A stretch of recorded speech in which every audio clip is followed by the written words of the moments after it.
spirit natin masyadong lame. Ano na tayo, parang, siyempre, siesta tayo, natok eh. So, first of all, babalikan natin yung mga natutunan natin. So, ang ganda ng tugtog mo, so congratulations sa iyo at sa teacher mo. Ang laging number one at dapat natin na ginagawa bago tumugtog ay huminga ng malaki. So, I think yun yung medyo busy ka. Pero ang ganda ng entrance mo. So, ako, pagka tutugtog, bago tumugtog, kung may mahaba kang preparations, 2 beats bago ka tumugtog. 1, 2. Para mas busog. Kailangan, kasi ang nota, kapag hindi busog sa hangin, hindi siya tutunog ng pwede mo din yung simula. Tapos huminga ka ng 2 beats bago ka. Tapos relax. Kinakailangan pag tumugtog, hindi po pwede yung hindi po pwede yung tense. Siyempre, di ba balance? Pero, as much as possible, free. Kapag, lalo na Mozart, napaka-playful ni Mozart. Hindi na natin. Tagal ng tension. Ako na, lalaro lang dito.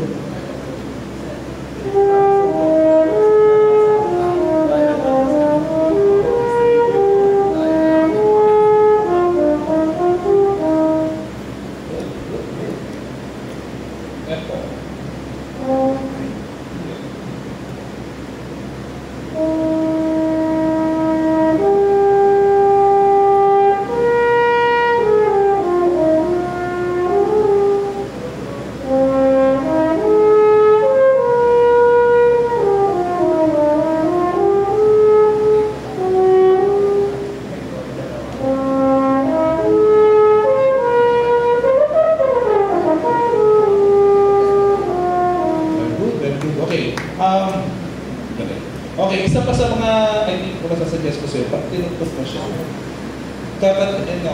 isipin mo rin yung accompaniment mo, especially pagka-rest ka. Bakit? Kasi yung accompaniment at saka yung solo, pagka tumutugtog tayo, para tayo magsasagutan.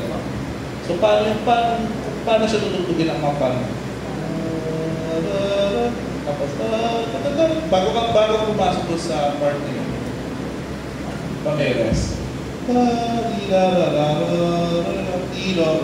Kumbaga, meron siyang bridge connected doon para meron kang buwelo.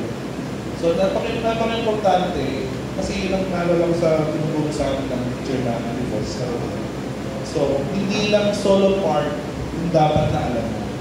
Pati ang accompaniment part yung banda, or orchestra, or piano, alam mo siya para nakaka-relate ka. Kasi tayo bilang musiko, para tayo nag-narrate ng story.